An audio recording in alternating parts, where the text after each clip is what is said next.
Zee 24 तास एक पाऊल पुढे.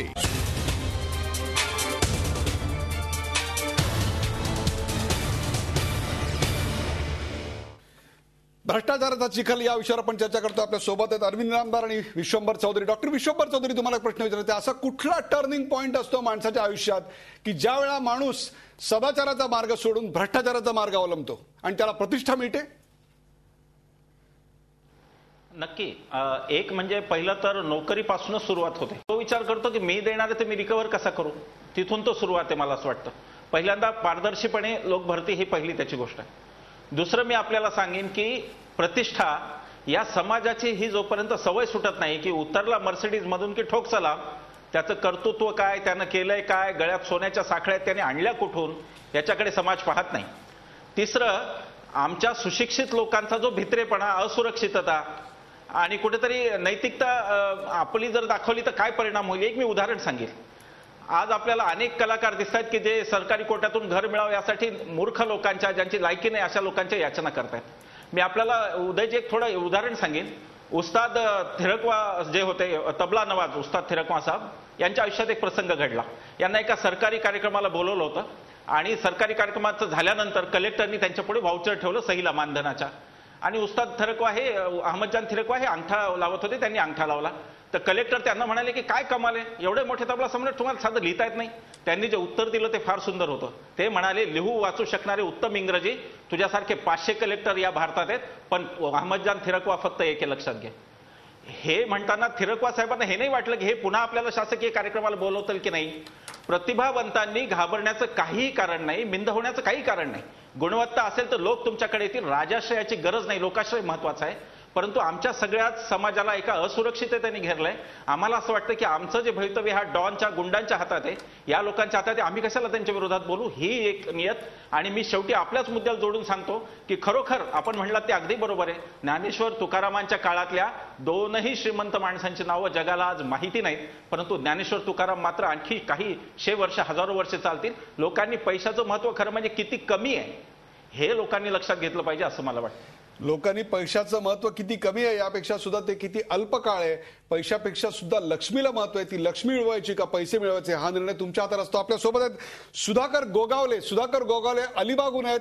सुधाकर गोगावले, विचारा रोखोक या कार्यक्रमात आपलं स्वागत. विचारा. नमस्कार साहेब. नमस्कार. हल्ली जे भ्रष्टाचाराची प्रकरणं पाहिल्यानंतर जीव अक्षरशः गुदमरतो साहेब. गरिबांनी कसं जगावं, कारण हायवेला जरी आपण गेलो सहज, ते रेतीचे ट्रक्स वगैरे रायगड मधून जातात, ते चिरीमिरी घेतल्याशिवाय हल्ली ते ट्रक पुढे जायचंच नाही साहेब. आणि खरोखर असं आता हल्ली आपले पोलीस कमिशनर आहेत माझी तिथे, पोलीस 36 पोलीस तिथे लाईन लावतात हप्त्यासाठी. काय चाललंय साहेब, गरिबांनी जगावं की नाही जगावं. तहसीलदार तलाट्याकडे गेलो आपण थोडा सातबारा मागायला, तरी सुद्धा काही ना काही दिल्याशिवाय तो सातबारा देत नाही. म्हणजे गरिबांनी जगावं कसं. फक्त भ्रष्टाचार, मंत्री वगैरे कुठलाच मंत्री अजूनपर्यंत शिक्षा झालेलीच नाही. इतके मंत्री आज भ्रष्टाचार करतायत. सिंचन घोटाळा चालू आहे. काय चाललंय साहेब, हा कुणाचा पैसा? जनतेचा आक्रोश, बरोबर आहे. जनतेचा आक्रोश किती प्रचंड मोठ्या प्रमाणावर आहे. सरकारी अधिकारी असतील, त्यांचे नातेवाईक असतील, त्यांच्या पत्नी असतील, या सगळ्यांच्या कानापर्यंत हा पोचर असेल की हे शिव्याशाप काय भोगणार आहेत आपल्याला. बोला सर. हे म्हणाले ते अगदी बरोबर आहे की आपण पाहतोय आमचे पोलीस कॉन्स्टेबल काय करतात. कारण यांच्यासाठी मी खूप भांडलोय की यांचे पगार वाढले पाहिजे आणि अजूनही आमचं भांडण चालूच आहे. परंतु ही जी लागलेली सवय आहे तुम्हाला सांगतो, ही तशी जाणार नाहीये. मुख्य गोष्ट जर काय आहे तर आपण आत्ता कोलगेटचा फक्त भ्रष्टाचार पहा की किती मोठ्या प्रमाणात झाले की सीबीआय सारख्या एजन्सीवरती सुद्धा त्यांनी इंटरफेरन्स करण्याची सुरुवात केली. आणि सीबीआयचा इन्व्हेस्टिगेशन रिपोर्ट खरं म्हणजे तो कुणाकडेही जायचे कारण नव्हतं की फक्त सुप्रीम कोर्टालाच त्यांनी द्यायला पाहिजे होता. परंतु सीबीआयचा इन्व्हेस्टिगेशन रिपोर्ट लॉ मिनिस्ट्रीकडे जातो, कोल मिनिस्ट्रीकडे जातो, पीएमए कडे जातो. ही स्वायत्तता पोलिसला कधी आणणार आहेत का तुम्ही?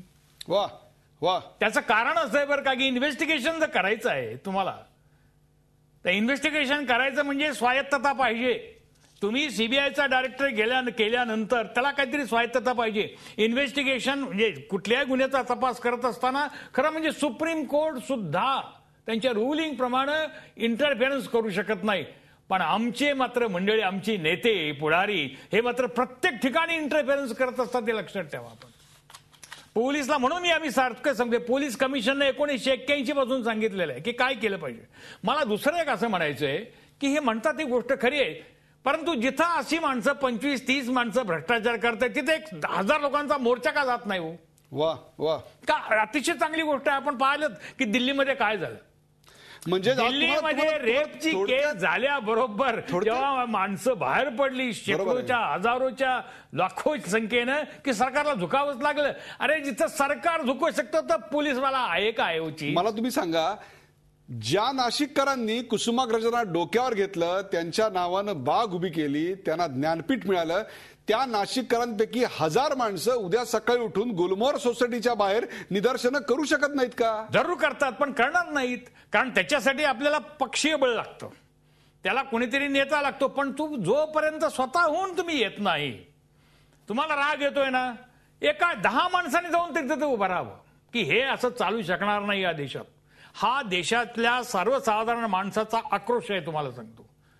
परंतु सर्वसाधारण माणूस ह्याच्यासाठी काही करायला तयार नाही. मी आपल्याला सांगितलंय की तुम्ही जोपर्यंत ह्या सुखातनं बाहेर पडत नाही, ह्या प्लेजर्समधनं बाहेर पडत नाही, म्हणजे इथं आपण पाहाल की हॉटेलच्या पुढे 50-50, 100-100 माणसं उभी असतात, तिथं त्यांना काही वाटत नाही. पण अशा कामाला जावं तर जाणार नाहीत. आपल्याकडे खरं म्हणजे बरं का सेन्सिटिव्हिटीज कमी झाली याची. माझं तर मत असं आहे की कॉन्शियन्स असतो तो तात्पुरता ठीक असतो, परंतु सेन्सिटिव्हिटी एक अतिशय आवश्यक गोष्ट आहे. आणि ही सेन्सिटिव्हिटी आल्यानंतर I am very sure about this की दिस थिंग्स कॅन इम्प्रूव्ह. माणसं येऊ द्यात बाहेर. आपल्याला सांगतो, आपण अण्णा हजारेंचं पाहिलं असेल, त्याच्यानंतर दुसरा आपल्या बाबा रामदेवचं आंदोलन आपण पाहिलं, त्याच्यानंतर आपण पहा कोणी नसताना रेप केस त्या मुलीवरती पहिल्यांदा झाली, निर्भया, आणि नंतर ही लहान वयाच्या मुलीवरती झालं. किती हजारोनं माणसं बाहेर आली. बरोबर आहे. तुम्ही बाहेर पडा. हाच प्रश्न घेऊन मी जातोय विश्वंभर चौधरींकडे. आपली वेळ संपत आली. विश्वंभर चौधरी, मला तुम्ही सांगा, एक प्रकारे सामाजिक बहिष्कार आणि त्याहीपेक्षा सुद्धा त्यांच्या नातेवाईकांनाच केलेलं नैतिक आवाहन की तुम्हाला अशा भ्रष्ट नातेवाईक असण्याची शरम वाटते का, याच्यानं करायची थोडीफार तरी परिस्थिती सुधारू शकेल. कारण कायद्याच्या पळवाटातनं हे सगळेजण सुटतायत. शेवटी समाजाने गोष्टी ठरवायच्यात. आणि मी अगदी तुमचं म्हणण्याची सहमत आहे की जर ठरवलं की हा भ्रष्ट आहे, मी नाही याला मान देणार, तर हे शक्य आहे. आता जी गोष्ट मूळ इनामदार सर सांगत होते त्यांच्याशी मी पूर्ण सहमत आहे की आपल्याकडे कोणीतरी एक नेता लागतो आणि त्याची जी सुरुवात आहे ती आपल्या फार पूर्वीच्या काळात आहे. आपले कुठलंही पुराण काढून वाचा. एका राक्षसाने काय केलं तर पृथ्वीवर थैमान घातलं, मग सगळे देव भयभीत झाले, मग ते शंकराला तरी शरण गेले, ते कोणाला तरी विष्णूला तरी शरण गेले. म्हणजे त्यांनी मिळून काही केलं नाही सगळ्यांनी, ते कोणाला तरी देवीच्या प्रार्थनेकडे गेले. हे आपल्या संस्कृतीतच ते आहे. पण मला याच्यात सूचक बदल दिसतोय आंदोलनांमध्ये. आणि मी 3 घटनांचा उल्लेख करीन. बीडची तर घटना झालीच, परंतु बीडला सुद्धा, माफ करा मला, आपली दिल्लीची तर घटना झालीच बलात्काराची, परंतु बीड सारख्या गावात सुद्धा मराठवाड्याच्या आपण बघितलं की एका अधिकाऱ्याच्या बदलीमुळे लोक रस्त्यावर आले. आता ही सुरुवात झाली. हे आंदोलनाचं फलित आहे काय जर असेल तर, की लोक रस्त्यावर येण्याची सुरुवात. आणि मी तिसरं सांगेन आपल्याला, पिंपरी चिंचवडला श्रीकर परदेशींची जर बदली झाली तर आज परिस्थिती अशी आहे की अजितदादा किंवा कोणीही तिथे खेळूच शकत नाही या परिस्थितीशी. कारण त्यांना गुप्तचरांचा नक्की रिपोर्ट असणार. 50,000 माणसं पहिल्या दिवशी पुणे महापालिकेच्या समोर गोळा होतील. हे सूचक लक्षण आहे. यापुढे भ्रष्टांना थारा नाही, संरक्षण देण्याचं काम भ्रष्ट नसलेल्यांना हे जर जनता करणार असेल तर हे शुभचिन्ह आहे असं मी मानतो. मला खात्री आहे उदयजी, या देशाचं भविष्यकाल उज्ज्वल आहे. कारण इतक्या लोकांनी इतकी वर्ष लुटलं तरी अजून एकेका अधिकाऱ्याच्या घरात 15-15 कोटी सापडत आहेत. म्हणजे संपत्ती फार मोठी आहे या देशात, त्याची पुण्याई पण मोठी आहे या देशाची. मला खात्री आहे की हे होईल. बरोबर आहे. भ्रष्टाचाराच्या चिखलात कुठेतरी सदाचाराचं कमळ सापडेल. कमळ हा शब्द मी फुल या अर्थाने घेतोय, कुठल्याही राजकीय पक्षाचं चिन्ह या अर्थाने घेत नाही. लक्षात घ्या, असं सापडेल असा आशावाद आपल्याकडे विश्वंभर चौधरी यांनी व्यक्त केलेला आहे.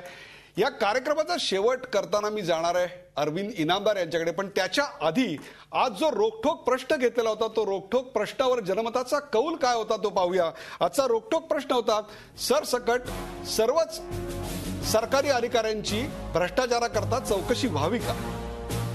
होय, जवळपास 96% लोक म्हणतायत होय, व्हायला हवी.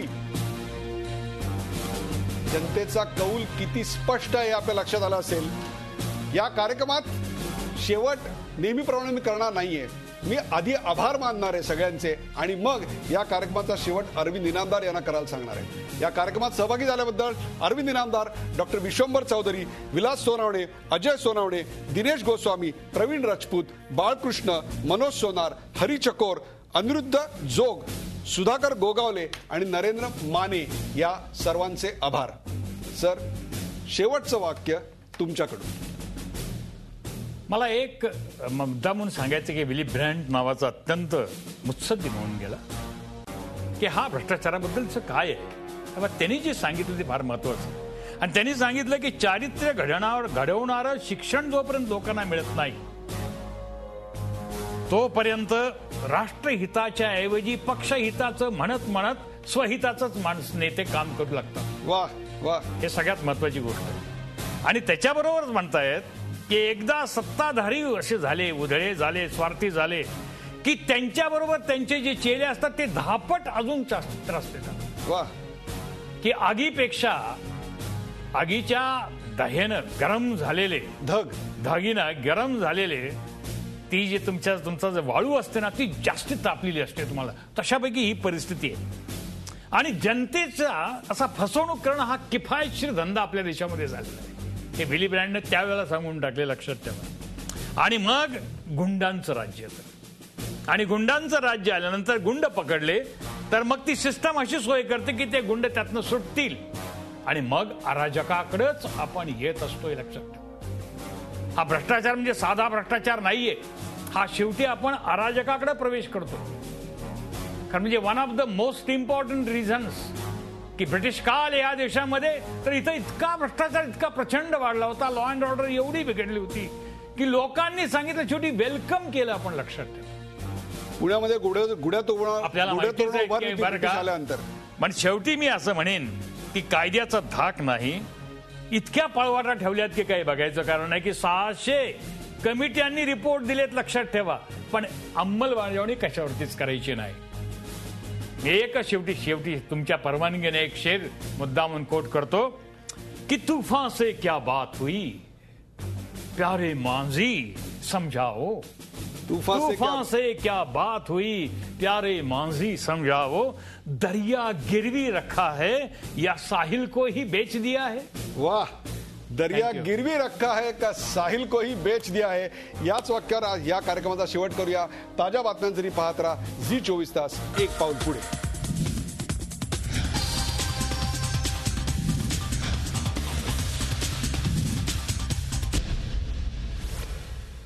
झी 24 तास, एक पाऊल पुढे।